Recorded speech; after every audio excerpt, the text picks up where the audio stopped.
কোনোভাবেই কমছে না হামের সংক্রমণ। প্রতিদিনই আক্রান্ত হচ্ছে ১,৫০০-এর বেশি শিশু, আর মৃত্যু হচ্ছে গড়ে প্রায় ১০ জনের। গেল ২৪ ঘন্টায় মারা গেছে ৯ শিশু। এ নিয়ে হাম ও হামের উপসর্গে মৃত্যুর সংখ্যা ছাড়িয়েছে ৩৫০। সারা দেশে হামের প্রাদুর্ভাব ও উত্তরণের পথ নিয়ে শনিবার সকালে রাজধানীর বাংলাদেশ মেডিকেল বিশ্ববিদ্যালয়ে আলোচনা সভা অনুষ্ঠিত হয়। আক্রান্তদের ৮০%কেই টিকা দেওয়া হয়নি বলে আলোচনায় উঠে আসে। হামকে জাতীয় জরুরি পরিস্থিতি ঘোষণা করে চিকিৎসা দেওয়ার পরামর্শ দেন বিশেষজ্ঞরা। এখন আমরা শিশু মৃত্যু আমাদেরকে দুঃখজনকভাবে আরও ১ মাস সহ্য করতে হবে। ১ মাসের ভিতরে কমে যাবে আমরা আশা করি। টিকার যেই সাফল্য, রোগী কমা শুরু করবে, তার পরবর্তী ১ মাস হয়তো আমাদের মৃত্যু দেখতে হবে। এই মৃত্যুকে ঠেকাতে পারি না।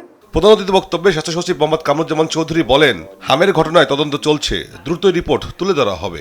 সর্বোচ্চ লেভেল থেকেও আমরা বলছি আমরা তদন্ত করছি। ইনশাআল্লাহ তদন্ত রিপোর্ট আপনারা জানতে পারবেন।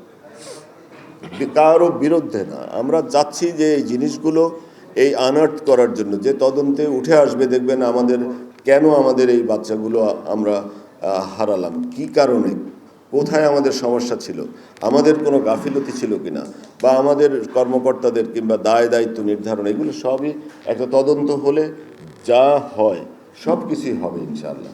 এটা আপনারা দেখবেন।